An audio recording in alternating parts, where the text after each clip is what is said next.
ఈ కార్యక్రమానికి మంచి ఆరోగ్యం అందివ్వాలన్న ఉద్దేశంతో, మంచి ఆరోగ్య ఆంధ్రప్రదేశ్ స్థాపించాలన్న ఒక మంచి ఉద్దేశంతో మన గౌరవ సీఎం గారు మరియు మన ప్రధాని మోడీ గారు ప్రజల్ని ఇన్స్పైర్ చేసి ఈ కార్యక్రమంలో పాల్గొనే విధంగా చేయడం, అది మనందరికీ చాలా సంతోషించదగ్గ విషయం. మంచి ఆరోగ్యాన్ని ఇచ్చే విషయం కూడా. అందరూ ఈరోజు మాత్రమే కాకుండా ప్రతిరోజు యోగాని ప్రాక్టీస్ చేయాలి.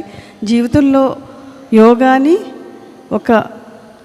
ప్రతిరోజు దైనందిక చర్యల్లో భాగస్వామ్యం చేసుకుంటే మంచి psychological health, physical health, mental health అన్నీ కూడా మనకి వస్తాయి అని చెప్పేసి ఇక్కడికి విచ్చేసిన అందరికీ కూడా నా హృదయపూర్వక ధన్యవాదాలు.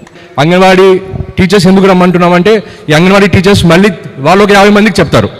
వాళ్ళు ఈరోజు ఎక్స్పీరియన్స్ చేసిన ఈ యోగా యొక్క పాజిటివ్ ఎనర్జీని 50 మందికి చెప్పడానికి అవకాశం ఉంటుంది. అదేవిధంగా ఫీల్డ్ అసిస్టెంట్స్ కానీ, అదేవిధంగా స్పోర్ట్స్ పర్సన్స్ కానీ, టీచర్స్ కానీ.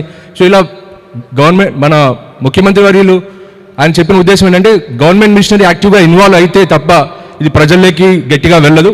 సో దయచేసి దీన్ని పాజిటివ్గా తీసుకొని, ఇది ఇలాంటి ఈవెంట్స్తోనే కాకుండా మన దైనందిన జీవితంలో భాగస్వామ్యం అవ్వాలంటే మనం ఈ పాజిటివ్ ఎనర్జీని తీసుకొని, అలానే మన టూరిస్ట్ డెస్టినేషన్స్ కానీ, థిమాటిక్ ఈవెంట్స్ కానీ సక్సెస్ఫుల్గా చేస్తూ పబ్లిక్కి సర్వీస్ చేస్తారని ఆశిస్తూ, అదేవిధంగా మన పర్సనల్ లైఫ్, మన పర్సనల్ హెల్త్ కూడా కాపాడుకుంటారని ఆశిస్తూ, యోగాని ప్రజల్లోకి తీసుకెళ్తారని ఆశిస్తూ అందరికీ కూడా ధన్యవాదాలు, శుభాకాంక్షలు. ఇది యోగాంధ్ర, యోగా ఇండియా మోడీ గారి సంకల్పం.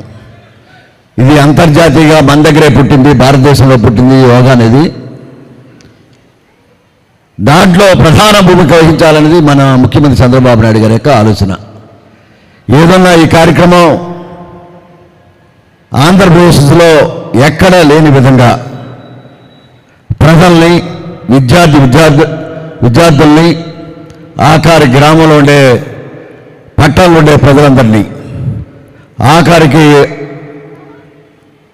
అధికారులు, జిల్లా యంత్రాంగం, గ్రామ అధికారులు, రాష్ట్ర అధికారులు కూడా ఈ కార్యక్రమాలు పాల్గొనే విధంగా కార్యక్రమ నిర్వహణ స్ఫూర్తిని ఈనాడు ముఖ్యమంత్రి గారు చేస్తున్న ఒక ప్రయత్నానికి ప్రత్యేకంగా ఒక ప్రజాపతిగా, ఒక శాసనసభ్యుడిగా ఈ సంకల్పాన్ని మనందరూ కూడా ముఖ్యమంత్రి గారి యొక్క ఆలోచనకు అనుగుణంగా పనిచేయడానికి కంకణబద్ధుడై ఉండాలనేది ఈనాడు చెప్పిన జేసీ గారు చెప్పినా, కలెక్టర్ గారు చెప్పినా, మీ అందరూ కూడా అనేక చోట్ల భాగస్వామ్యులు అవుతారు. అధికారులందరూ కూడా ఎక్కడికి వెళ్ళినా యోగాంధ్ర మాట్లాడమని, విద్యార్థులు ఎక్కడికి వెళ్ళినా, ఇంట్లో అయినా కూడా యోగాంధ్ర మాట్లాడమని, ప్రతి ఒక్కరి సంకల్పం వారి యొక్క ఆరోగ్యాన్ని వారు కాపాడుకునే విధంగా ఆంధ్రప్రదేశ్ ఆరోగ్యవంతమైన ఆంధ్రప్రదేశ్ కావాలనేది, ఆరోగ్యవంతమైన భారతదేశం కావాలనేది మోడీ గారి సంకల్పం.